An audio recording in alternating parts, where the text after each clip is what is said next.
السلام ورحمۃ اللہ تعالیٰ وبرکاتہ۔ الحمدللہ رب العالمین والعاقبۃ للمتقین والصلاۃ والسلام علی سید الانبیاء والمرسلین، اما بعد فاعوذ باللہ من الشیطان الرجیم، بسم اللہ الرحمن الرحیم۔ ان اللہ وملائکتہ یصلون علی النبی یا ایہا الذین آمنوا صلوا علیہ وسلموا تسلیما کثیرا کثیرا، اللہم صلی علی سیدنا و مولانا محمد و اصحاب سیدنا و مولانا محمد وبارک وسلم وصلی علیہ، جزا اللہ محمد ما هو اہلہ۔ الصلاۃ والسلام علیک یا سیدی یا رسول اللہ وعلی آلک و اصحابک یا سیدی یا حبیب اللہ۔ الصلاۃ والسلام علیک یا سیدی یا نبی اللہ وعلی آلک و اصحابک یا سیدی یا نور اللہ۔ تمام تعریفیں اللہ رب العزت کے لیے اور ہر طرح کا درود پاک نبی مکرم نور مجسم سرور کائنات صلی اللہ تعالی علیہ وسلم کی ذات پاک کے لیے۔ میرے بہت ہی محترم دوستوں، بھائیوں، بہنوں، اللہ رب العزت نے ہمیں یہ توفیق بخشی کہ ہم اس نورانی محفل میں اللہ کا ذکر اذکار کریں، نبی پاک صلی اللہ علیہ وسلم پر درود پاک بھیجیں، اور یہ ہمارے لیے ہی بہتر ہے۔ جیسا کہ آپ سب دوستوں، بہن بھائیوں کو معلوم ہے کہ ہم اپنی دعاؤں کی خاطر جگہ جگہ جاتے ہیں، ہم اولیاء کرام کے مزارات پر جاتے ہیں، درباروں کی حاضری کرتے ہیں، اپنے مقرب علماء کرام کے پاس جاتے ہیں اور اپنے پیر و مرشد کی بارگاہ میں حاضری دیتے ہیں کہ کسی طرح ہماری دعاؤں کو قبولیت کا درجہ مل جائے اور ہماری بخشش ہو جائے، جو کہ بہت ہی اچھی بات ہے۔ لیکن اس کے برعکس کچھ لوگ، کچھ افراد ان چیزوں کو بدعت سمجھتے ہیں، جو کہ درست نہیں، کیونکہ ان چیزوں کا مکمل طور پر بیان قرآن پاک فرقان حمید میں موجود ہے، اور اس کا ثبوت وہاں پہ موجود ہے کہ ہم اس کو جھٹلا نہیں سکتے، کیونکہ جب رب العزت خود فرماتا ہے قرآن پاک میں تو وہ ہمارے لیے ہر چیز سے افضل ہے۔ پھر جب پیارے آقا صلی اللہ تعالی علیہ وسلم اس کو ہمارے لیے ہمارے سامنے روانہ کرتے ہیں، اپنے پیارے آقا صلی اللہ علیہ وسلم اپنے مقدس الفاظ میں ہمارے لیے پیش ہوتا ہے، اور پھر صحابہ اکرام ان چیزوں کو ہمارے لیے بھیجتے ہیں، روانہ کرتے ہیں، تو ہم ان چیزوں سے کیسے دل خراب کر سکتے ہیں؟ یہ کیسے بدعت ہے؟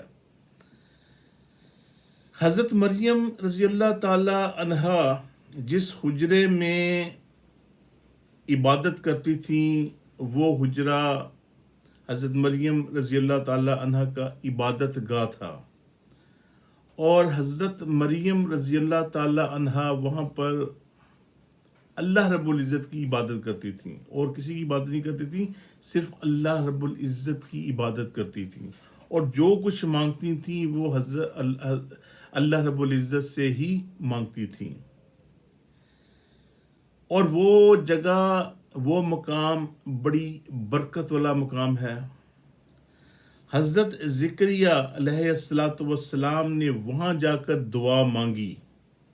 اب آپ اندازہ کر لیجئے کہ ایک نبی کی والدہ کا وہ حجرہ ہے، اور حضرت مریم علیہ السلام کو ایک درجہ، ایک مقام حاصل ہے جو اللہ رب العزت نے ان کو عطا فرمایا، اور وہ جگہ جہاں وہ عبادت کرتی تھیں وہ ایک برکت والی جگہ ہو گئی، اور حضرت زکریا علیہ السلام نے وہاں جا کر دعا مانگی، اور اللہ رب العزت نے قرآن پاک میں باقاعدہ بیان فرما دیا، ہنالک دعا زکریا ربہ، یعنی اس مقام پر حضرت زکریا علیہ السلام نے دعا مانگی جس جگہ حضرت مریم رضی اللہ تعالی عنہا عبادت کرتی تھیں۔ کون سی دعا مانگی؟ اے اللہ مجھے اولاد جیسی نعمت عطا فرما۔ اب دیکھ لیجئے کہ اللہ کے نبی وہاں جا کر دعا مانگ رہے ہیں، کس جگہ پہ؟ جہاں پر ایک نبی کی والدہ محترمہ عبادت کرتی تھیں۔ اللہ رب العزت نے اس جگہ کو وہ مقام ادا کر دیا کہ وہاں انبیاء جا کر دعا مانگ رہے ہیں، کس کے لیے؟ اپنی اولاد کے لیے، کہ اپنے لیے اولاد کی نعمت مانگ رہے ہیں۔ اور اندازہ پھر لوگ کیسے کہہ سکتے ہیں کہ ان جگہوں پر جانا بدعت ہے؟ اگر یہ بدعت ہے تو پھر جہاں نبی پاک صلی اللہ تعالی علیہ وسلم اپنی زندگی کا ایک خاص حصہ جس غار میں پہاڑی کی چوٹی پر ایک بیابان جگہ پر جہاں پانی کا قطرہ نہیں، جہاں روشنی کی لائٹ نہیں، کچھ وہاں موجود نہیں، اللہ رب العزت کے پیارے نبی صلی اللہ تعالی علیہ وسلم وہاں جا کر عبادت کرتے ہیں، اور پھر ہم جیسے گناہ گار سیاہ کار وہاں پر جا کر دعائیں مانگتے ہیں۔ اور پھر جس جگہ اللہ رب العزت کا پیارا نبی محبوب خدا صلی اللہ تعالی علیہ وسلم عبادت گو رہتے ہوں، اور وہاں جا کر ہم دعا مانگیں، اور یہ سوچئے، یہ امیجن کیجئے کہ وہاں پر اللہ رب العزت کی کتنی انوار و تجلیات، کتنی برکتیں نازل ہوتی ہوں گی۔ تو پھر یہ کیسے بدعت ہے کہ پیارے آقا صلی اللہ علیہ وسلم جہاں عبادت کرتے تھے، جہاں پر دن رات رہتے تھے، اپنی امت کے لیے دعائیں کرتے تھے، اور پھر ہم وہاں پر جا کر دعائیں مانگتے ہیں، تو کیا یہ بدعت ہے؟ پھر اس کے ساتھ ساتھ آپ پھر یہ بھی دیکھ لیجئے، آپ حرم شریف میں چلے جاتے ہیں، نماز، روزہ، حج، زکوٰۃ، توحید، یہ ایک 5 پلر ہیں، ایک پلر ہیں مسلمانوں کے لیے۔ اگر آپ اس میں سے کسی ایک سے بھی انکار کریں گے تو آپ کو معلوم ہے کہ آپ دار اسلام سے خارج ہیں۔ اگر آپ کا ان سب چیزوں پر دل سے یقین ہے تو پھر آپ جب حج اور عمرے کی غرض سے آتے ہیں، حرم شریف میں آتے ہیں، خانہ کعبہ کے پاس آتے ہیں، پھر اللہ رب العزت نے اس خانہ کعبہ میں، اس حرم شریف میں ایک جگہ کو ایک خاص مقام عطا فرما دیا، اور وہ مقام ابراہیم۔ اب مقام ابراہیم صرف ایک پتھر ہے، جسٹ اونلی اسٹون، اس کی کیا حیثیت؟ لیکن اللہ رب العزت نے اس کے بارے میں قرآن پاک میں ارشاد فرما دیا، وَتَأْخِذُوا مِن مَقَامِ إِبْرَاهِيمَ مُصَلَّى، لوگو ابراہیم کے کھڑے ہونے کی جگہ کو نماز کی جگہ بنا لو۔ اب اندازہ کر لیجئے کہ وہ جگہ ایک عام سٹون ہے، لیکن اللہ رب العزت نے اس مقام کو، اس جگہ کو، اس کا وہ مقام دے دیا کہ جو تا قیامت تک وہ کم نہیں ہوگا، بلکہ وہ بڑھتا ہی چلا جائے گا۔ اللہ رب العزت نے کیوں اس جگہ کو مقام دیا؟ کیونکہ حضرت ابراہیم علیہ السلام نے اس پتھر پر کھڑے ہو کر خانہ کعبہ کی تعمیر فرمائی تھی، اور اللہ رب العزت کو وہ اتنا پسند آیا کہ اللہ رب العزت نے اس کا تذکرہ قرآن پاک میں فرما دیا۔ اور پھر جب ہم وہاں جا کر دعا مانگتے ہیں، وہاں جا کر نفل ادا کرتے ہیں، وہ ہمارے لیے لازمی ہے، تو پھر یہ کیسے بدعت ہے؟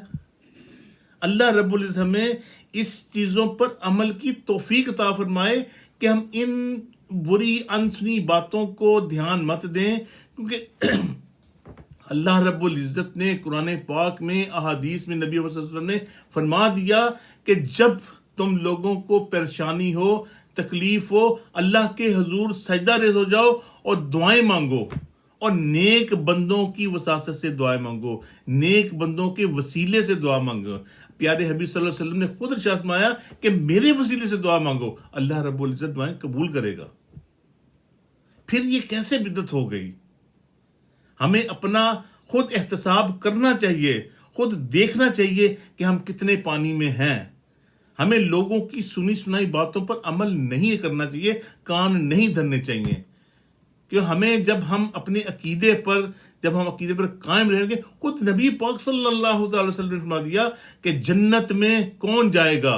جنت میں وہ جائیں گے جو پیارے آقا صلی اللہ علیہ وسلم کی تعلیمات پر چلتے ہوں گے، اصحابہ اکرام پر یقین رکھتے ہوں گے، اہل بیت طہار پر یقین رکھتے ہوں گے۔ اور پھر اس میں بڑھ کے کیا بات ہے؟ پھر ہم کیوں آپس میں لڑ رہے ہیں، کیوں مر رہے ہیں آپس میں؟ ہمیں اپنی تعلیمات کو اس طرح اجاگر کرنا ہے جو پیارے آقا صلی اللہ تعالی علیہ وسلم نے ہمیں تعلیم دی۔ جیسے کہ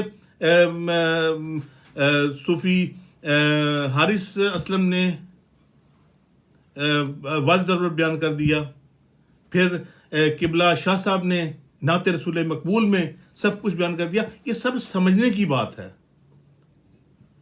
پھر اس کے علاوہ حضرت ڈاکٹر نصر اللہ صاحب نے شجرہ شریف پڑھا، اس میں جو اللہ رب العزت نے آیات بینات کی ہم جو تلاوت کرتے ہیں، جو شجرہ شریف بیان کرتے ہیں، وہ کیا ہے؟ ختم خواجگان میں جو پڑھتے ہیں وہ کیا ہے؟ اللہ رب العزت کی آیات بینات، اور اس کا میننگ کیا ہے؟ اس کا میننگ یہی ہے۔ اب اگر آپ غور سے پڑھیں اس میں کیا کہتے ہیں ہم؟ یا حلیل مشکلات، یا خیر الرازقین، یا خیر الناصرین، یا شافی الامراض، یا مجیب الدعوات۔ ہم کیا یہی کرتے ہیں نا؟ ہم اللہ کی ذکر اذکار کرتے ہیں، اللہ کا نام لیتے ہیں اور دعائیں مانگتے ہیں، اور اس کے بعد جب ہم سجدہ پڑھتے ہیں تو پھر ان نیک بندوں کا ذکر کرتے ہیں، ان نیک بندوں کی بدولت ہم دعائیں مانگتے ہیں۔ تو پھر کیوں ہم ان چیز سے غافل ہیں؟ اللہ رب العزت ہمیں سن کر عمل کی توفیق عطا فرمائے۔ وآخر دعوانا ان الحمد للہ رب العالمین۔